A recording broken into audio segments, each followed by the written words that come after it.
So, finish off some of these basic biomechanics. We're looking at Newton's laws of motion. First law, in order to move something or stop something that is moving, I have to be able to apply a force. Right? So if an object's at rest and it's going to start moving, I have to apply a force. If it's moving and I want to stop it, I have to apply a force. Second law is that the force of an object is related to its mass times acceleration. And often for us, we want to, in a sports scenario, flip that around because we're looking at acceleration. If I'm a sprinter, I'm looking at accelerating. And then we've got acceleration is the force that an object can apply divided by its mass. Right? So we can use that equation quite effectively. The third law then is one that you may have heard in everyday language, because this one tends to be a little more familiar, that for every action there's an equal and opposite reaction. So we know the saying quite often, but what does that actually mean for us? Right? So when I push on something, it pushes back on me. And that's important because often what's pushing back is the force to make you move. So if I'm walking, right, we said that on Friday that if I'm standing still and I start to walk, that means there had to be a force applied. So think about what you do when you walk. If I walk, what do I do? Where do I push?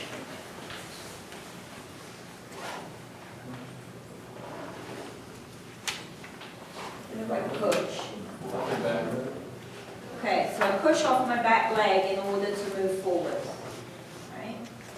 Technically then, when we're looking at these laws, it's not the me pushing that moves me forward. If I push, what happens according to this law?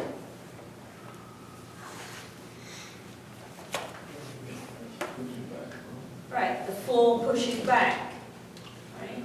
So actually, when we walk, we don't push down, because if I push down, the floor would push me up. Right? So when I push down and back, and that pushes me up and forwards.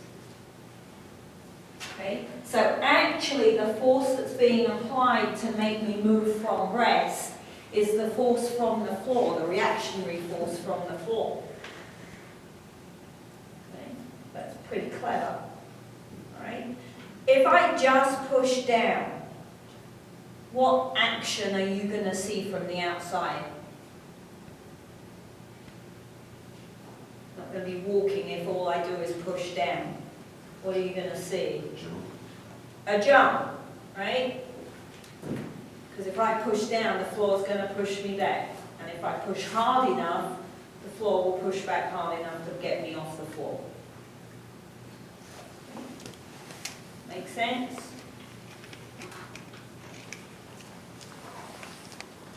Yes? Everybody's okay with that idea? All right, so, oh, thank you, Dylan.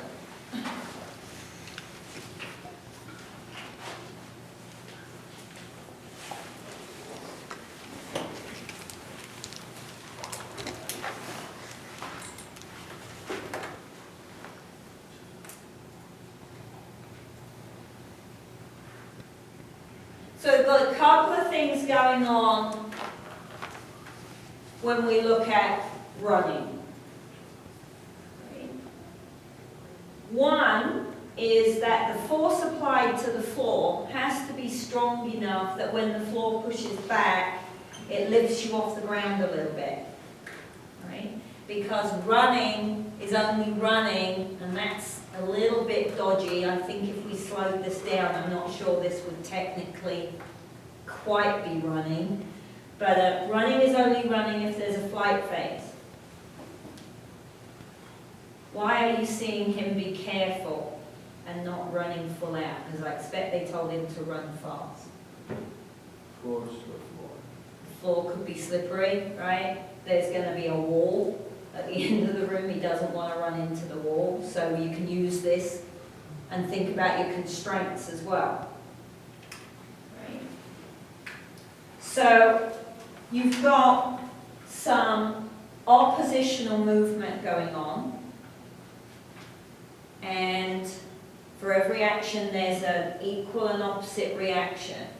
So it's very, very hard to run with your arms still, because this leg, your free leg, is swinging around, and if your free leg is swinging, then for you not to fall over, something has to start moving the other side. Right? So when we see opposition, especially when we've got a flight, some kind of flight involved, then the opposition is often started because of the mechanics of the skill. Right? If I swing one thing, it's not just pushing down pushes up, but if I'm swinging one side, then something has to move the other side in order to balance that. Because that force from the leg swinging, there has to be an opposite force. So, let's do that.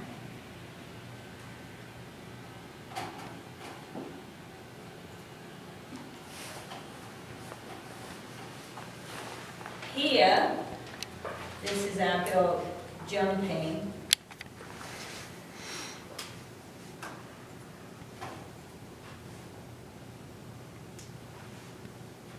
She probably lands further forwards than she would just by looking at the jump from her legs because of that arm swing. Remember we said that the arm swing's kind of back to front, right? But actually, that probably gives her some forward momentum, and so it's getting her a little bit further forwards than she might have done with just her legs. This would be more useful, right? But that probably is enough to help her out a little bit. It is going the wrong way, and that's one of the things that you want to look for, is where am I applying the force, right? If I'm trying to jump forwards, swinging my arms backwards is expending energy and force going in the wrong direction. When we run, you see that a lot. People often run with their arms doing this instead of this, right? Good running technique is arms pumping forwards. If I'm a sprinter. If I'm a marathon runner, do I need this? Because I've got to keep it up for a long, right? It doesn't matter quite so much if my arms are jiggling around here, because I'm not trying to generate as much force possible as forwards as possible. So I can get away with it a little bit if I'm a 10,000 meter runner or a marathon runner. But if I'm a sprinter, I can't sprint like this. I'm sending the force in the wrong way, right? All the force needs to be going this way. So we see that quite a bit.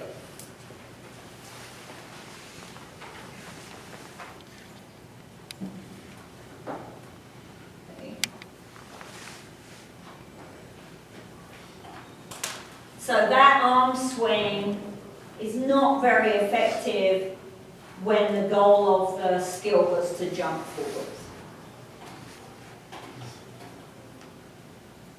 have something that was much more useful going on.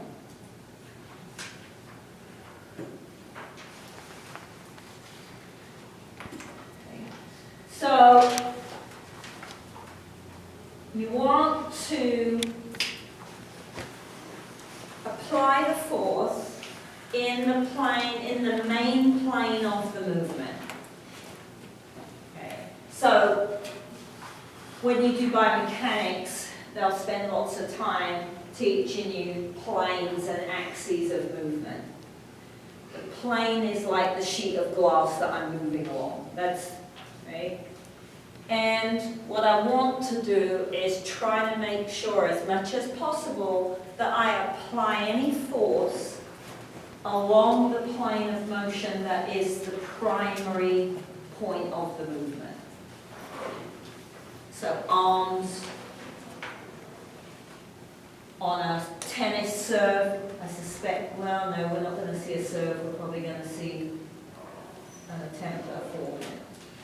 Right? If I'm serving though, it's less effective if I throw the ball here and I move my arm out here. I can't add as much power to the ball as I can if I throw the ball here and I move my arm here and I'm hitting the ball. Right? That's why if I do this and come around the ball, it's going to be a spin serve rather than a power serve, because a power serve, you need to have everything in line.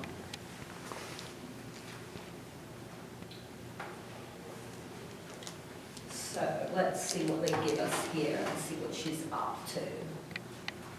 I like having new bits of film, guys.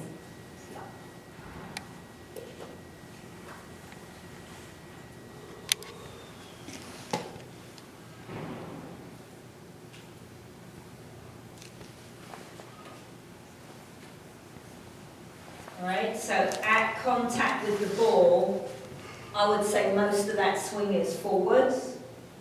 Other than the very, very weird racket grip she's using. Timing on hitting the ball is not too bad. And the ball is going forwards, not off to the side. Right? If she had too much rotation, she was applying force. So when we see our stage 2 throwing or striking and we've got our slam type action, the ball wings off over there. Because I apply force in the wrong plane for the skill. That makes sense? So sometimes you can tell by what you see happen where the force was applied. That's the key.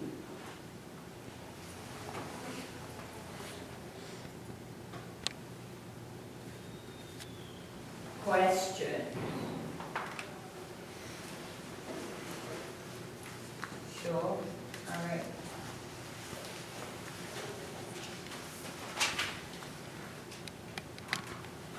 As I said, when you do biomechanics, this is a really, really basic review of some of these ideas. You'll do these ideas in a lot more detail when you take HPE 312. Right now, we're just trying to cover them enough so that when we talk about how does the movement change when I'm watching it change, what might be going on as part of it changing. So, increasing velocity.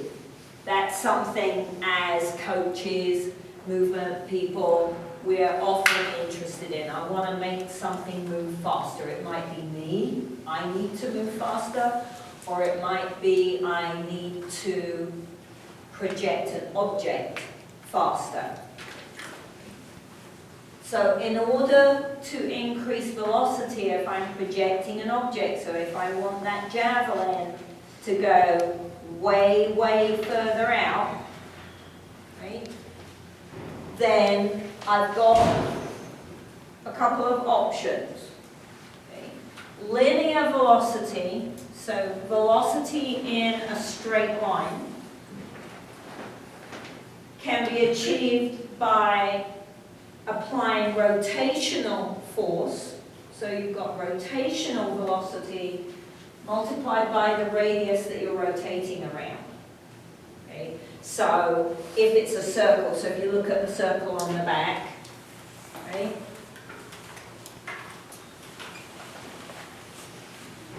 Here's my radius. So if this is my arm or my leg, and I'm trying to kick something or throw something, I want the radius of the circle that I make with my arm to be as big as possible. Okay? So, if I want to increase the velocity, I have a couple of choices. I can swing the thing faster. Right? I can increase rotational velocity. Well, all right, yes, I can.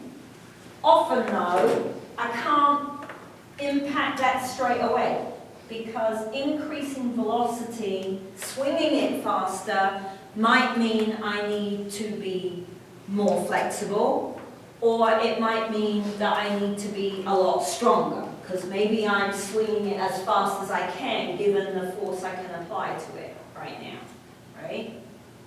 So I can do that, but maybe I have to do some extra training in order to get to a point where I can do this. Okay? This one is quite useful on the spot if I've got a good eye. Okay? Increase the relative length. Can I increase the radius of rotation? So, if I'm watching someone throw, and they're throwing here, then that ball's not going to fly as fast as it would if they were throwing here. So just by getting them to straighten their elbow at the point of release, I can apply more speed to the ball.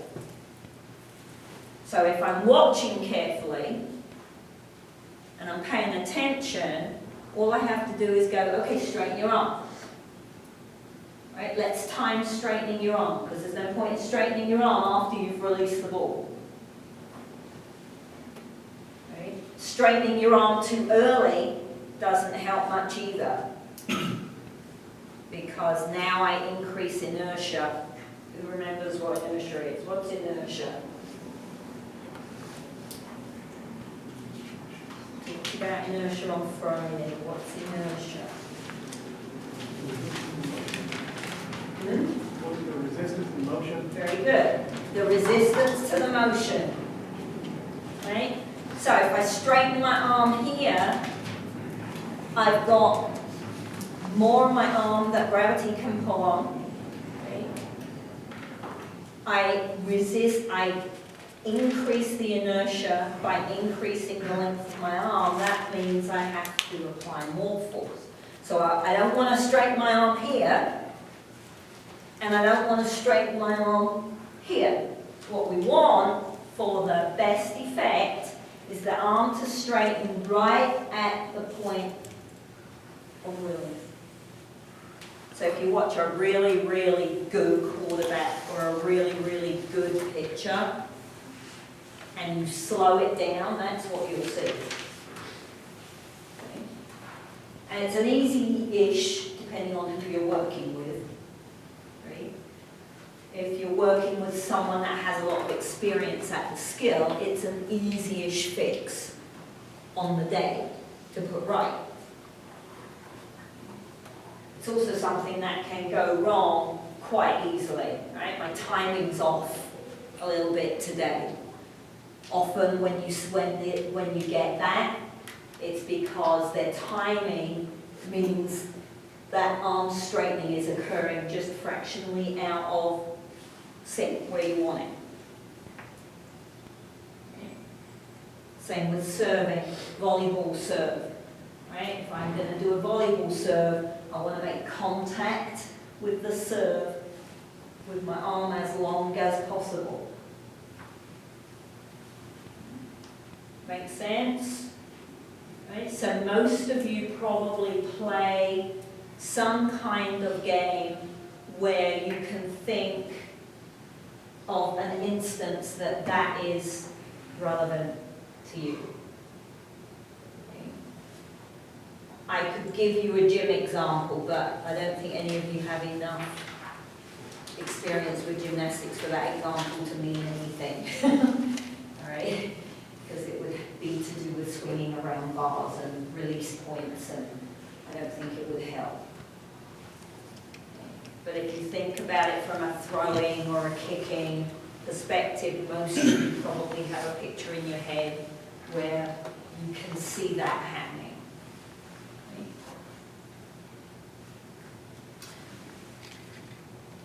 So these are easy to remember, as long as you remember that linear velocity is equal to rotational velocity times the length, the radius.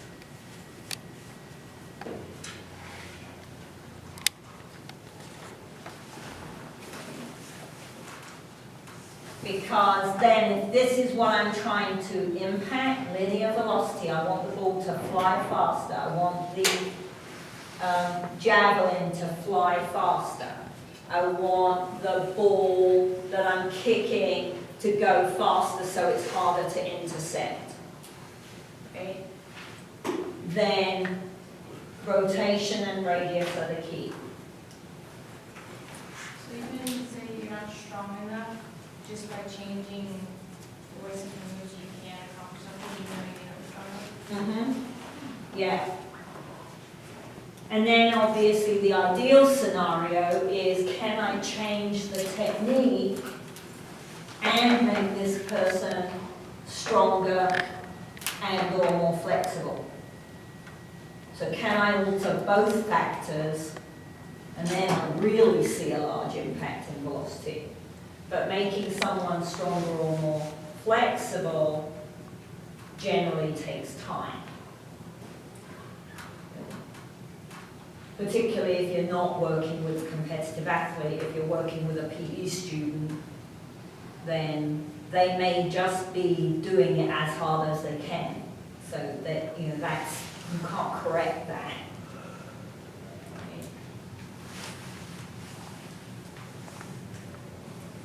And from a teaching perspective, this stuff becomes key because, again, it's very, very poor teaching to say, throw the ball faster. Well, what, you think I was deliberately throwing it slowly? I mean, that's daft, right? No one does that. So telling you to throw it faster is pointless. You would have to tell me how to throw it faster. That's the key to good coaching and good teaching. Okay? So, if you can understand a little bit of the mechanics, then it helps you be a much, much better teacher because you can give them feedback that's valid and useful rather than pointless. So, let's have a look.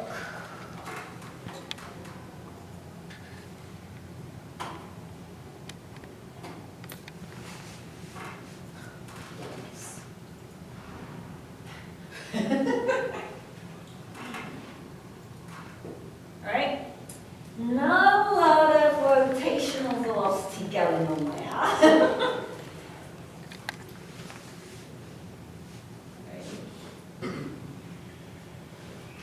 So the ball's moving because he's applied force to the ball. So the ball's stationary. Okay? Law 1, ball is stationary. If the ball's going to move, there has to be a force. So he's applying enough force for the ball to move, but that wouldn't be very useful in a game, right? Because someone's going to be able to intercept that ball without any problem.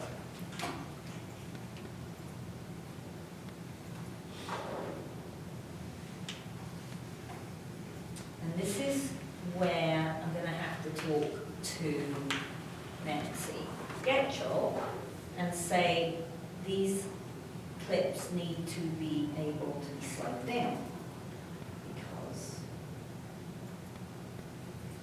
All right. So, because it's difficult to see it when you watch it full speed, right? The leg bends quite a lot on the swing because of the inertial situation, right?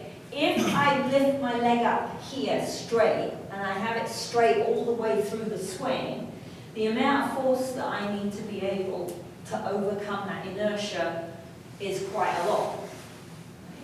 So it's more effective to shorten the leg, drop the inertia of the limb, and lengthen the leg right at contact so that I have the biggest radius possible to apply to the ball.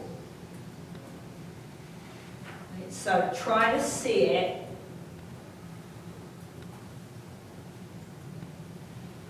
See how much faster the ball flies?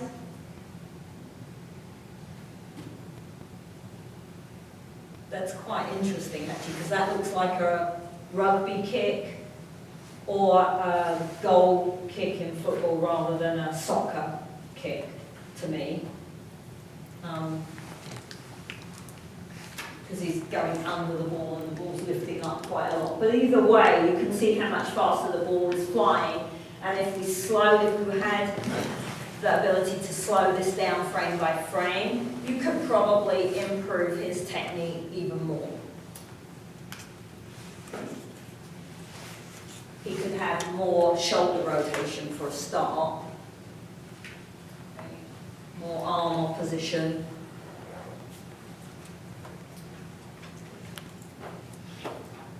So is it making some sense?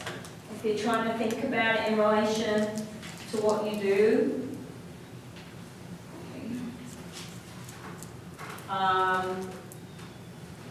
Same with bike riding, right? If you go and get measured for a bicycle, what they're going to measure is where your leg is in relation to the pedal at the bottom of the cycle, right? Because that's where you apply the most force, right? If I'm cycling like this, because the seat is too low, I'm not very effective. If I'm cycling like this, because the seat is too high, I can't go very fast, right? I can go the fastest when I can apply some push and straighten out at the bottom where the push applies to the wheel. So you should be able to think of instances, pretty much whatever you do as your activity, where this is relevant. Shoveling.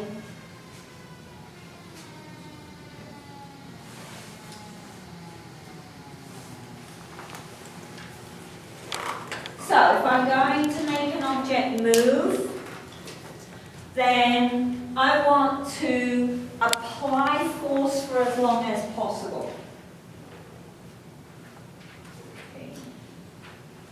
They always give the karate chop example, and I'm always struggling with that because I've never seen anybody do a karate chop, except in a film. So it doesn't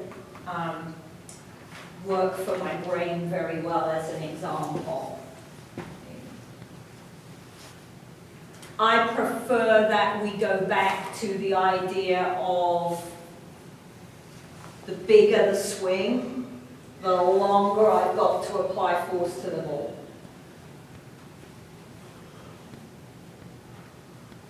If I'm going to stop something that is moving, then I have to increase the amount of time that I'm giving the force to stop it. So last week I talked a little bit about landing from a high, if you're jumping down from something or if you're flying through the air, right? I don't land on straight legs. Because if I land on straight legs, A, generally I bounce back out again, and B, all that force runs up my spine and bounces my brain around, right? If I want to land and stop, the more I bend my knees, the more flexible my ankles are, the more flexible my hips are, the longer I can force and come to a standstill. Okay. When you catch a ball, as a teacher, what are some of the things that you would tell someone if they wanted to catch a ball? Think about what you say.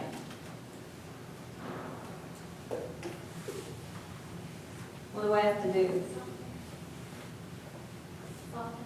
Soft hands. Keep your eye on the ball. Keep my eye on the ball. Right? So I get my hands in the right place. The ball hits my hands. What do I do now? Cushion. All right, I bend my arms, right? Because what I'm doing when I put my hands up is I'm applying a force to stop a ball that's moving, right? So the longer I can apply the force, the more chance I've got of the ball not bouncing back out of my hand.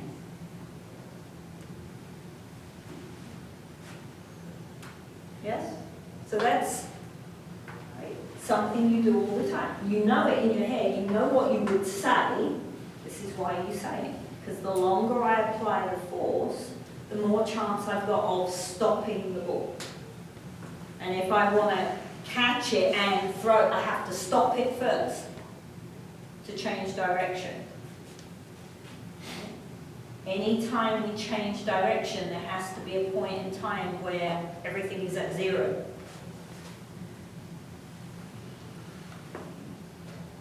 Has to be.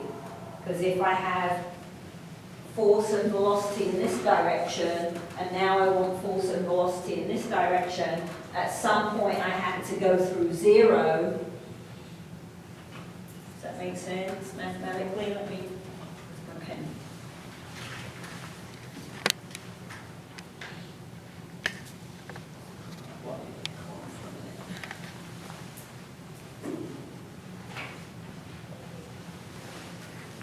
So, if I have velocity in this direction, so I'm moving forwards, and now I want to move backwards,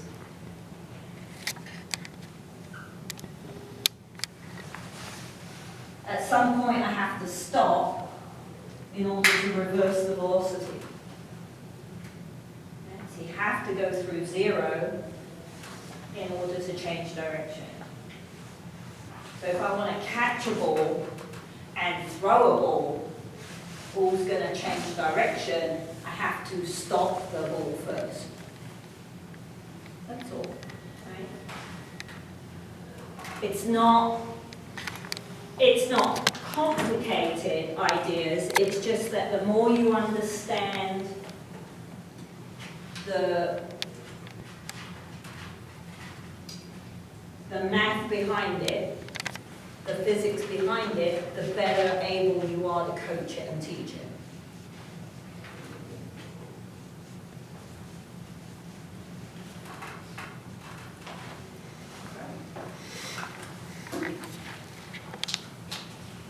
All right, so last week we also talked about the idea that if I want to be highly, highly mobile, means I've got to be prepared to be relatively unstable.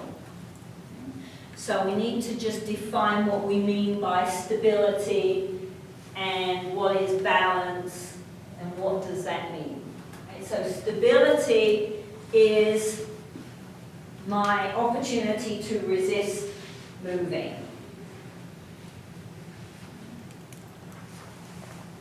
And balance is how good I am at maintaining my equilibrium. Right? So I can be stable,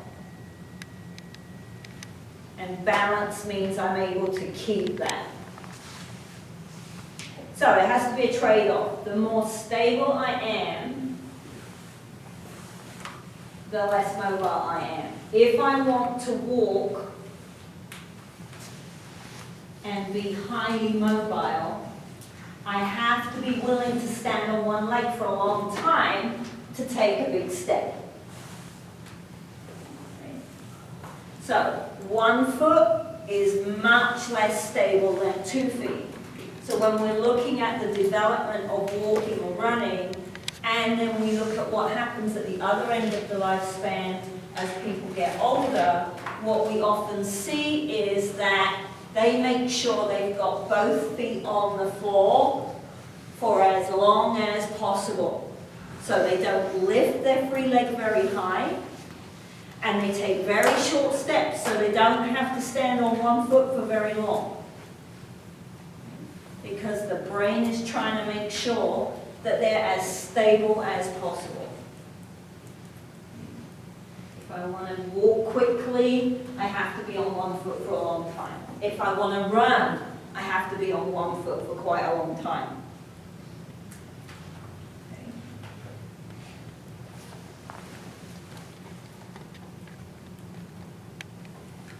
So, as the coach or the teacher, then I've got to look at the skill I'm trying to teach and make a decision about what is the trade-off here. Okay? If I want that picture to take a really long step, because we said the longer the step, the longer he can apply force to the ball. In order to take a long step, he has to stand on 1 leg for a very, very, very, very, very long time. Right? Well, what am I going to do to make sure he doesn't fall over while he's standing on 1 leg for a long time? Because that doesn't help. So, to make myself more stable, then, I'm going to have to increase my base of support.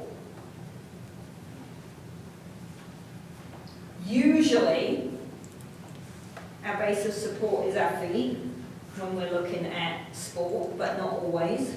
In gymnastics, it can be the hands.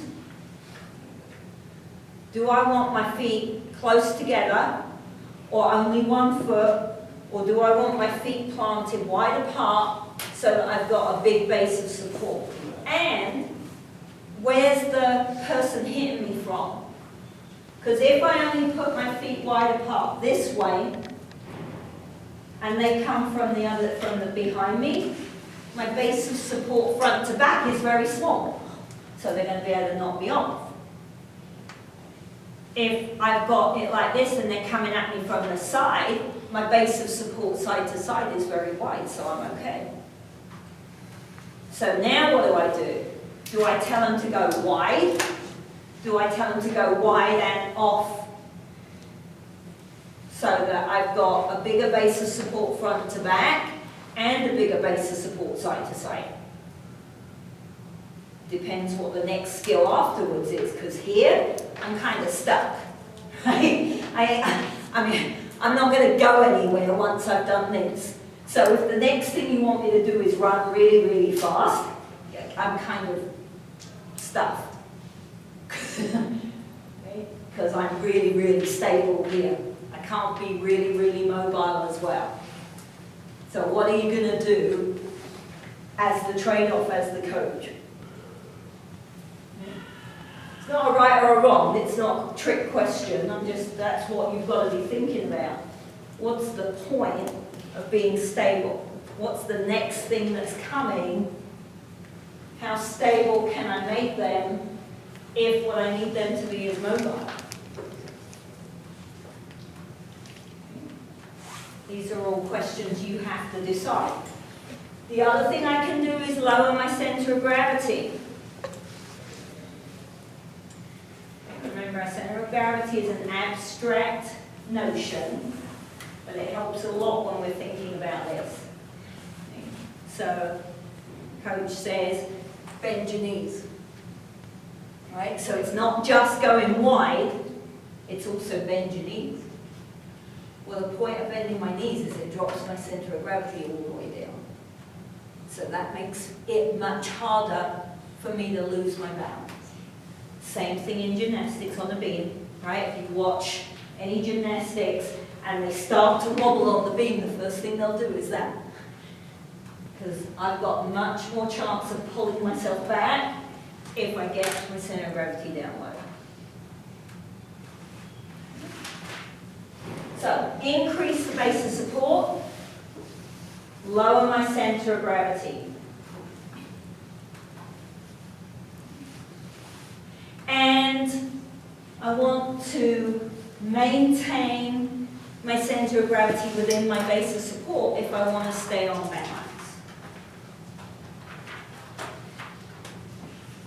Here's my note on that. We'll come to that in a minute. So, if I want to increase my balance, my ability to maintain my equilibrium, I'm going to increase my stability. Okay. And to do this, I have to be stronger. To do this, I've got to be stronger.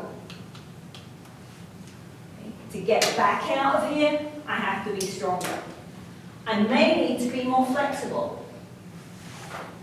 Although generally that's less of an issue, but it can be, particularly in the Achilles and the ankles, right? So I might have to work on some flexibility in order to get my center of gravity down. Because if I can't bend my knees very well, because my ankles don't move, then it's difficult, because when I bend my legs and I don't bend my ankles, I fall over.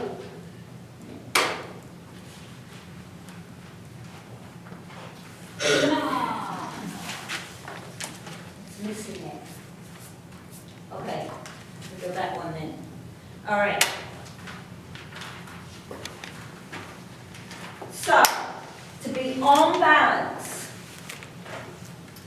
if I want to be on balance, my center of gravity has to be over my base of support. Where's it better to write? This side?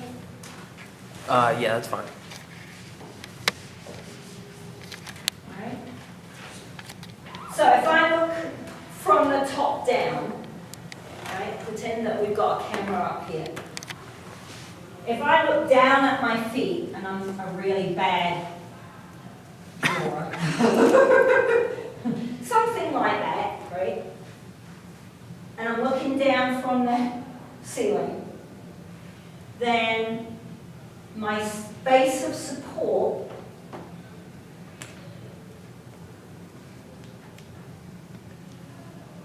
is like that, right? If I'm standing still and my center of gravity is here, then as I stand still, my center of gravity is pretty central in my base of support. Especially if we ignore postural sway. Pretend we don't have postural sway and we're able to maintain 100% still, which doesn't happen. Right? Then my center of gravity is pretty central. Now, in a lot of skills, that's not very helpful. So, if you watch a 100-meter sprint, what position do they start in for a 100-meter sprint? Right? 4-point, right? So they're going to have 1 foot in front, 1 foot behind, probably on blocks. And they're going to have the fingertips on the floor. So, if I add my fingertips in then, to this picture, I just increased my base of support. Okay. And if I've got my weight evenly on my fingertips and my legs, then my center of gravity is going to be maybe somewhere around here. What do I want them to do from there? Okay, push off. When the gun goes, what do I want? To move forward. Right? So, now I've got a stability-mobility issue, because right now they're very stable because I just increased their base of support by having hands on the floor. But I want them to move forward when the gun goes off. Not only do I want them to move forward, I want them to get the heck out of the blocks very, very, very quickly. Right? Because otherwise they're 15 feet behind everybody else that's running the race. Okay? So, what I can do is make them move their center of gravity closer to the edge of the base of support so that they can fall. Because I can't fall if I'm here. I can't fall if I'm here. Right? How am I going to fall? But I can fall if I'm here. Right? Because at some point, we push our center of gravity outside the line of the support base, and the minute it crosses that base of support, now you're going to fall. Okay? We're going to stop there. We're going to finish that idea on Wednesday, and then